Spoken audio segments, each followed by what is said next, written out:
People make decisions in four basic ways, and you need to understand this in order to make trades in your league. And this is something that I don't hear anyone talking about. So here are the four basic ways. People make decisions based on what makes sense or what is logical, the consensus or data. These people that make decisions in these two ways, we call them thinkers. Then you have people that make decisions based on what their values are and then what they like. These people are feelers. So you've got thinkers and you've got feelers. So in this video, we're going to break down the thinkers, and then in the next video, we'll break down the feelers. I personally fall into the category of a thinker. As we go through this, I want you to try to identify what kind of person you are. Here's our graphic, the thinker. What's logical? Okay, so what makes sense? A person who thinks this way, they're not married to any one player. They have feelings about players, and there's certain players they like and don't like, but they have no qualms about trading someone if they're not performing because it doesn't make sense for the team. So, as an example, when Josh Allen hurt his elbow this year, I have Josh Allen on one of my teams, but I was ready to trade him. I had an offer on the table for Justin Fields because, we're talking about an injury that requires Tommy John surgery, which puts major league pitchers out for like a year and a half. So I didn't know what the status was, but what made sense to me was to try to get rid of him while he still had a good measure of value. And if I could get Justin Fields, who was coming up and who was a dual threat, I thought that was going to be a good trade. Now, thankfully, the guy that I offered the trade to never checks his trades. And so the trade never went through, and I canceled it once I found out that Josh Allen was going to play that Sunday. And I'm glad that I didn't do that deal. But that's an example of what's logical, what makes sense. We really have to break the thinker down into two categories. So this is the first one, what's logical. And then the second one is the consensus or stats and data. So in this scenario, a person is going to want to know what the group thinks. They're going to want to check the data, which a logical thinker will check the data too. The logical thinker doesn't care so much about what the group thinks. This type of thinker that relies on the consensus is going to go to maybe Yahoo and see what kind of trades has this player been involved in. How many drops and ads am I seeing with this player? And this is going to influence their decisions.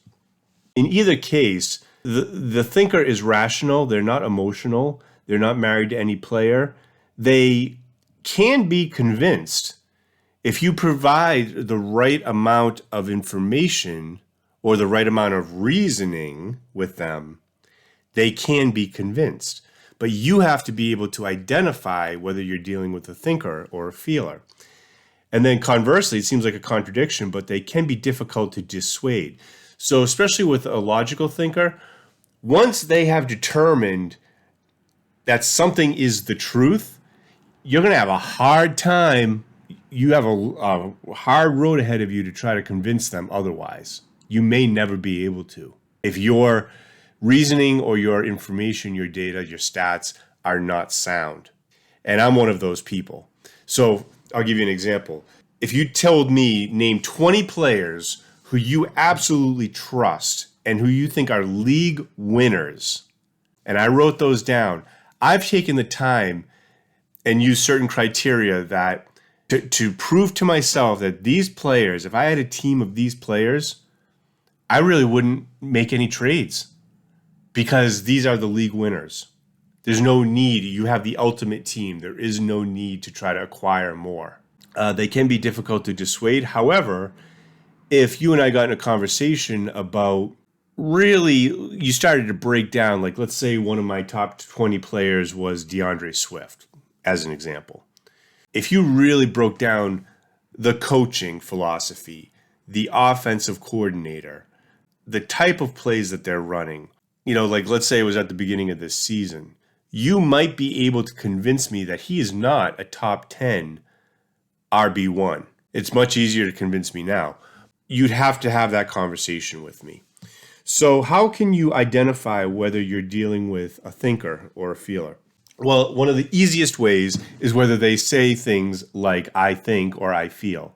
I feel like this guy isn't going to produce very well this year. I think this guy is going to be a stud this year. Okay, so you got to listen to what they say. I think or I feel. And if you listen carefully in life, people use specifically one or the other when expressing themselves. You got to get into a conversation, though, with the person. Once you know that you're dealing with a thinker, how can you persuade them to do a deal with you? You've got to determine, are they a logical thinker or are they data oriented? Are they consensus based? And if they're consensus based, you can take screenshots of the adds and the drops, the trades, the types of trades that are being made at that time. You could also take a screenshot of the evaluation of the trade offer that you've made, and it will show like what the rest of the season is going to look like for each team. And you send that to them. You show them this is what ESPN or Yahoo or Sleeper is saying about this deal. Thinkers are nice to deal with because they generally don't get emotional, so you're not going to offend them with offers. They're problem solvers, so they are going to try to figure out, if they're motivated, they're going to try to figure out a way to do a deal together. And so it's nice dealing with them because you can have a lot of back and forth without any emotions really being involved. I think that that's a major hindrance that holds a lot of people back from being a trader, is that they don't want to offend the other party. And when you're dealing with a thinker, a lot of times you're not going to. I was dealing with a thinker and I just asked him, we've had some offers going and we haven't been in leagues very long, just this year, but we had enough dealings with each other, enough trade offers where I said to him, hey, John, I said, I'm asking this in sincerity.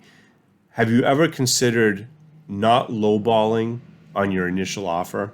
And it led to a conversation which did not get emotional in the least. And we gained a better understanding of each other. And that's really what you want. If you're dealing with a thinker, you can really get some deals done.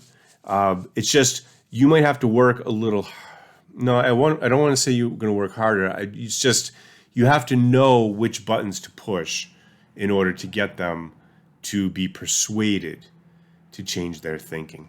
In the next video, we're going to discuss the feeler, and please check the description below. If you're looking for a league trophy, click on the link. You'll go to the page that shows you, that gives you a nice variety of trophies that you can offer for your league.